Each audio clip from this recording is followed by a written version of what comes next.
Welcome to my vlog, Char. Hi everyone, magandang gabi po sa inyong lahat. Sa mga hindi po nakakilala sa akin, I am Apple, ang nawawala pong anak. Pangatlo po ako sa magkakapatid.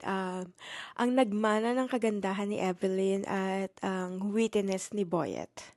I'm a small business owner here po sa Amerika. Kaya video-video lang po tayo for today. First po, gusto ko pong magpasalamat sa lahat po ng dumalo sa very special event po ng aming magulang.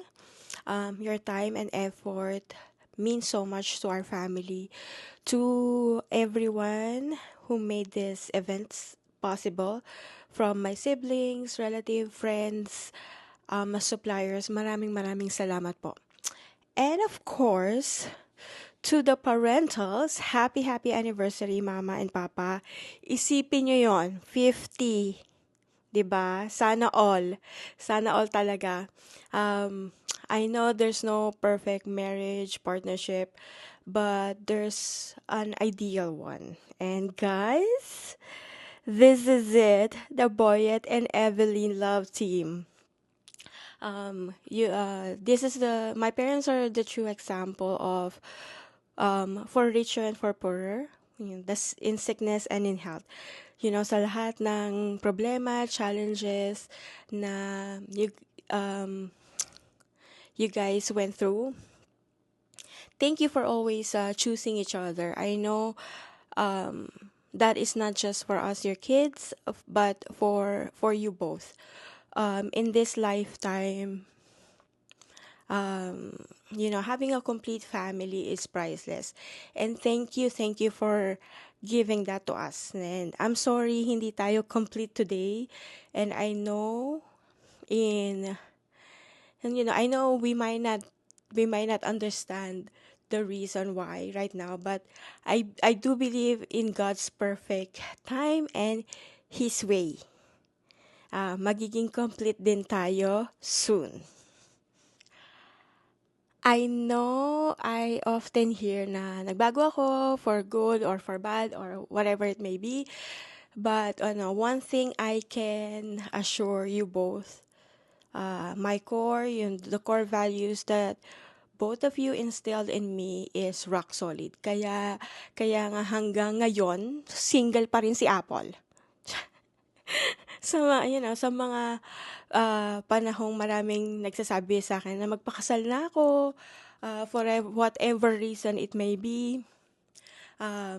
Kahit na I'm in a country that, it's so easy to get divorced, it's so easy to get married and get divorced. Not a single person can convince me until now. Because I have a great example from the both of you that marriage is sacred. And, hindi yung, may kasabihan nga tayo sa Pilipino na ang pagpapakasal ay hindi parang kanin na iyong susubo at iluluwa, char. And in case, magbago man ang isip ko at magpakasal ako, in case po yan ha, wag po tayo mag-expect masyado. I always mention this sa partner ko na I'm keeping my last name. So, Boyet, hindi lang si Jezebel ang magiging, ano yun? Ano yung Tagalog? Hindi lang si Jezebel ang De Guzman pa din. Ako din. Maybe hyphenated. Maybe. Pinag-iisipan pa. Uh, and I know, lagi kayong nag-worry sa akin. Huwag kayong mag-alala kasi remember, kayong dalawa ang nagpalaki sa akin. Even my partner here, kapag pinanghihinaan ako ng loob, isa lang yung lagi niyang pinapaalala sa akin na remember, you are a De Guzman. So, laban lang ng laban. O, diba? I think, ang wish ko sa parents ko is more lupa. Mga adik kasi sa pagbili ng lupa. ano, kung meron pa kayong business na gusto, sana wala na. Kasi I feel like, it's time na to slow down. Yung okay naman na kami. Enjoy nyo yung mga makukulit nyong mga apo. Kung gusto niyo pa ng marami pang aso, go.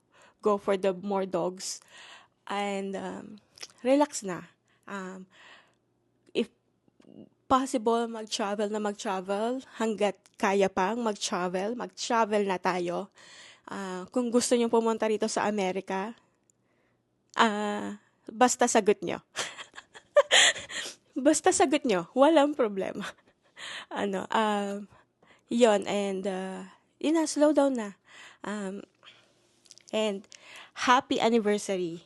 Ayoko umiyak for today's video. Kasi happy event. Enjoy your day. Huwag nang masyadong ma-stress. Ang mga maintenance, huwag kakalimutan. And just continue to be a great people of the community and a great parents and grandparents and friend to everyone. Happy anniversary and I miss you guys. I love ya. And then yung next part of this video is suggested nung mag-golden birthday this year. Hulaan nyo na lang kung sino siya. Age reveal talaga. Peace girl. Pero siya yung nag-request nung next video. Kaya, yon. Sa mga guests and relatives, friends, hello everyone and enjoy the night. And have a party na. Marami daw biniling alak si Boyet. Happy anniversary, Mama and Papa. Love ya. Bye, guys. See you on the next vlog. Char. Hindi man araw-araw na nakangiti,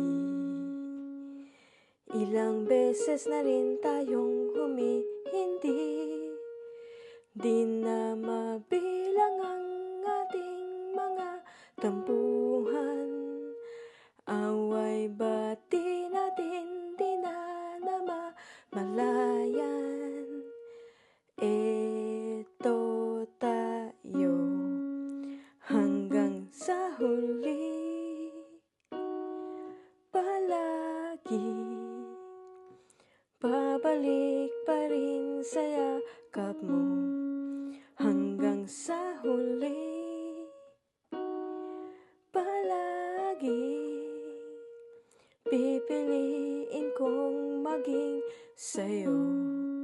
Ulit-ulitin man, nais kong malaman mong iyo ako.